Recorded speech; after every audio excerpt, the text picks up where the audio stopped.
జెండా దాటిస్తూ ఉన్నది జనసేన జెండా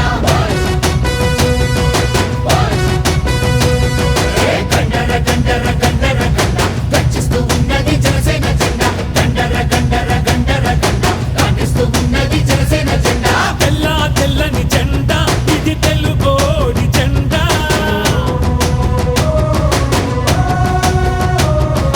తెల్ల తెల్లని జెండా ఇది తెలుగోడి జెండా ఎర్రటి గుండెల జెండా మన ఎలుగెత్తే జెండా అణచబడిన బడుగులకు అండా దండా ఈ జెండా పట్టు జన సైనికుడా ఎత్తిన జెండా దించమాకు ఎప్పుడు ఎక్కడా ఈ జెండా పట్టు జన సైనికుడా ఎత్తిన జెండా దించమాకు ఎప్పుడు ఎక్కడా.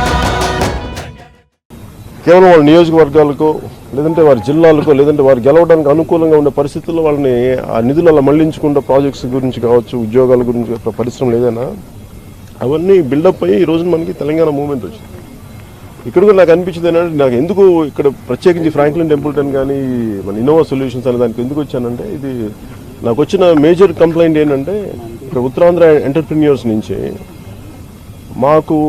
మేము స్థలాలు అడిగితేమో మాకు కోట్ల రూపాయలు చెప్తున్నారు. మరి స్థానిక వీళ్ళకి మేము కూడా ఇన్ని వేల 3,500 ఉద్యోగాలు ఇస్తాం, 5,000 ఉద్యోగాలు ఇస్తామని చెప్తుంటే మేము రెడీగా వెంటనే చేయగలం, మేము చాలా ఫాస్ట్గా చేయగలం అని మాట్లాడుతుంటే ఆల్రెడీ ప్రూవెన్ ట్రాక్ రికార్డ్ ఉన్న వ్యక్తి వాళ్ళకేమో కోట్లు ఇంకా స్థలం అలాట్ చేయలేదు. ఈ రోజు వరకు కనీసం ఒక ఇటుకు కూడా లేదు అక్కడ. ఒకరికేమో 25 ఎకరాలు. ఇంట్లో ఒరిజినల్ ఫ్రాంక్లిన్ టెంపుల్టన్ ఇది నాకు వచ్చింది యుఎస్ నుంచే వచ్చింది. ఫ్రాంక్లిన్ టెంపుల్టన్ చాలా చిన్న స్థలంలో ఉంటుంది, లెస్ దెన్ 5 acres అనుకుంటా వాళ్ళ ఒరిజినల్ స్థలం. అట్లా అది నాకు వచ్చిన ఇన్ఫర్మేషన్.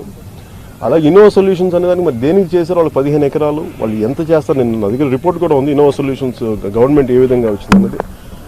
అందరికీ అర్థం కాని విషయం అంటే వీళ్ళిద్దరు ఎలా కొలాబరేట్ అయ్యారు, ఫ్రాంక్లిన్ టెంపుల్టన్కి దీనికి వాళ్ళిద్దరికి ఎలా కొలాబరేట్ అయ్యి ఇద్దరికి అంటే వాళ్ళు క్రియేట్ చేసే ఉద్యోగం అంటే ఇంత ఉత్తరాంధ్ర ఆస్తులను కానీ లేదంటే ప్రభుత్వ ఆస్తులను కానీ ఈ కంపెనీలు కట్టుబెడుతున్నప్పుడు ఇన్ఫ్రాస్ట్రక్చర్ అంతా డెవలప్ చేయాలి. ఇదంతా మనం చూస్తూనే ఉన్నాం, ఇదంతా ఇన్ఫ్రాస్ట్రక్చర్ డెవలప్ చేయాలి. ప్రభుత్వాలు పెట్టుబడులు పెట్టి అంటే ఎందుకు పెట్టుబడులు పెడతాం ఈ పరిశ్రమల మీద అంటే మాకు ఇన్ని వేల ఉద్యోగాలు వస్తాయి, ఇంత ఎంప్లాయ్మెంట్ వస్తుంది, స్థానికంగా ఇంత అభివృద్ధి పదమై వెళ్తుంది, ఇంత ఎకనామిక్ డెవలప్మెంట్ ఉంటుంది, ప్రాస్పెరిటీ ఉంటుంది. ఇవన్నీ కూడా మీకు ఆచరణలో లేక ఉత్తరాంధ్ర నుంచి చాలామంది ఎంటర్ప్రెన్యూర్స్ వచ్చినప్పుడు వాళ్ళకి ఇవ్వకుండా, అలాగే ఉద్యోగాలు కాన్స్టెంట్ కంప్లైంట్ ఇందాక మీరు చెప్పిన ఎక్కడికి వెళ్ళినా కానీ కనీసం తెలుగుదేశం ప్రభుత్వం చెప్పేది 1,00,000 ఉద్యోగాల పైన, కానీ వాళ్ళు క్రియేట్ చేసింది కూడా ఎన్ని ఉద్యోగాలు లెస్ దెన్ చాలా బలంగా చెప్పాలి ఒక విత్ ఇన్ ఐటీ సెక్టర్లో చెప్పాలని వాళ్ళు చెప్పిన ఎగ్జాక్ట్ టార్గెట్ వెబ్బాటం చెప్పాలని 2,000-3,000 ఉద్యోగాలు. కానీ మిగతా బీపీఓ ఉద్యోగాలు కూడా కలిపి మీరు 10,000 ఓకే మీరు కలుపుకున్నారు, అది మీ ఒక టెక్నికల్గా మీరు యాడ్ చేసుకున్నారు అవి కాకపోయినప్పటికీ. అలాగే ఈ ఎంటైర్ డెవలప్మెంట్ మీరు వన్ సైడెడ్గా కానీ ఒక వర్గానికి కానీ ఒక పార్టీకి సంబంధించిన వ్యక్తులకు కానీ మీరు ఇలా ఆస్తుల్ని అన్యాక్రాంతంగా పనిచేస్తే అది ఖచ్చితంగా అంటే ఇక్కడ అభివృద్ధి జరుగుతుంది వైజాగ్లో, కానీ అభివృద్ధి ఎవరికి జరుగుతుంది? స్థానికంగా మన భూములు కోల్పోయిన వాళ్ళకి కానీ స్థానికంగా భూములు ఇచ్చేసిన వాళ్ళకి కానీ పరిశ్రమ స్వచ్ఛందంగా వదులుకున్న వాళ్ళకి కానీ మరి వాళ్ళకి ఉద్యోగాలు వాళ్ళని స్కిల్ డెవలప్మెంట్ ఎలా చేస్తారు? ఇవన్నీ చేయకపోవడం ఇవన్నీ ఒక అన్రెస్ట్కి దారితీస్తాయి, ఒక ప్రత్యేక ఉద్యమాలకు. ఎందుకంటే మాకు ఉత్తరాంధ్ర దోపిడీ గురవుతుంది అని ఎందుకు పదే ప్రతి జిల్లాలో అంటే స్థానికంగా ఉండే ఎమ్మెల్యేలు కూడా ఓకే మీరు అందరూ కొంత మైగ్రేట్ అయ్యి వచ్చి ఉండొచ్చు, కానీ మీరు స్థానిక ఇక్కడి నుంచి అమెరికా వెళ్ళిపోతారు, అక్కడ డెమోక్రటిక్ పార్టీలో కానీ రిపబ్లికన్ పార్టీలో చేస్తారు కొంతమంది ఇండియన్ ఎమ్మెల్యేస్గా, ఇండియన్ సెనేట్ మెంబర్స్గా, గవర్నర్స్గా ఉన్నారు. బట్ వాళ్ళ లాయల్టీ ఆ దేశంకి భారతీయులు అయినప్పటికీ వాళ్ళ కంట్రీ మీద ఉంటుంది. వెళ్ళిన వాళ్ళకి సిటిజన్షిప్ ఇచ్చిన కంట్రీ, పొలిటికల్ రికగ్నిషన్ కంట్రీ మీద ఉంటుంది.